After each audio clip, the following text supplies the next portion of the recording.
اعوذ باللہ من الشیطان الرجیم، بسم اللہ الرحمن الرحیم۔ حکیم قیوم خان کلیدی مطلب یوٹیوب چینل پر اپنے بھائیوں سے مخاطب ہے اور آج میں اپنے بھائیوں کے لیے ایک اور کمبینیشن لے کے آیا اور یہ ایک مجرب کمبینیشن ہے اور یہ کمبینیشن کس بیماری میں استعمال ہوتا ہے تو یہ کمبینیشن سنگرہنی کے لیے استعمال ہوتے ہیں اور حکماء حضرات سنگرہنی کے بارے میں خوب جانتے ہیں کہ یہ کون سا مرض ہے اور اس کا کیا علاج کرنا چاہیے۔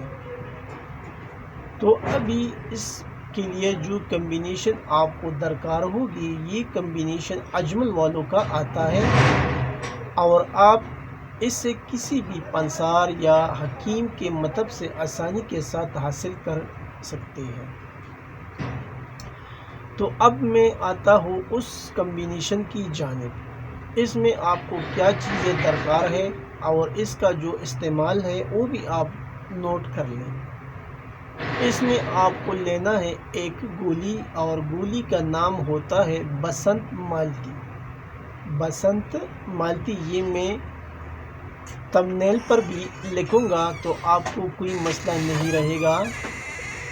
یہ آپ کو لینا ہے بسنت مالتی اور دوسرے نمبر پر آپ کو لینا ہے معجون سنگدانہ مرغ۔ یہ آپ کو استعمال کرنا ہے صبح اور شام خالی پیٹ، یعنی بسنت مالتی آپ کو لینا ہے ایک گولی صبح اور ایک شام کو، اور جو معجون ہے معجون سنگدانہ مرغ یہ آپ کو لینا ہے 5 گرام صبح اور شام خالی پیٹ۔ یہ آپ استعمال کریں دودھ کے ساتھ۔ اور اس کے بعد آپ کو لینا ہے یعنی کھانے کے بعد قرص ہیل اور قرص آملہ لولوی، یہ بھی اجمل والوں کا آتا ہے۔ یہ آپ کو لینا ہے کھانا کھانے کے بعد، یعنی جب صبح آپ وہ دو میڈیسن استعمال کریں گے تو ناشتے کے 1 گھنٹہ بعد آپ کو لینا ہے قرص ہیل 1 عدد اور قرص آملہ لولوی 1 عدد آپ کو لینا ہے کھانا کھانے کے بعد۔ اور پھر رات کو آپ لے لیں حب رال۔ یہ آپ کو استعمال کرنا ہے سوتے وقت، یعنی یہ آپ کو استعمال کرنا ہے رات کے ٹائم میں، جس ٹائم آپ سوتے ہیں اسی ٹائم آپ یہ استعمال کریں حب رال۔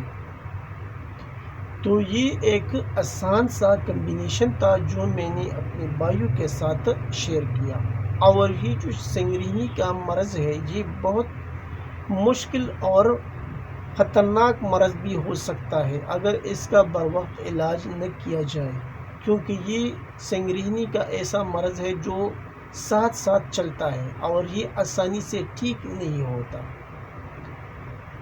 تو سنگرہنی کے لیے اس سے بہترین کمبینیشن آپ کو نہیں ملے گا، اور جب یہ چیزیں آپ خریدیں گے اور اس کی جو ڈبی ہے اس کے اوپر اس کے فوائد دیکھیں گے تو آپ کو خود بخود معلوم پڑ جائے گا کہ واقعی یہ تو بہت بہترین کمبینیشن ہے۔ تو آخر میں سب بھائیوں سے میں وہی ریکویسٹ کرتا ہوں کہ چینل کو زیادہ سے زیادہ سبسکرائب، لائک اور شیئر کریں۔ جو آپ کے عزیز رشتہ دار اور دوست ہے بیرونی ملک میں تو اس کے ساتھ اس کا لنک ضرور شیئر کیا کریں۔ آخر میں سب بھائیوں سے اجازت مانگتا ہوں۔ اللہ حافظ۔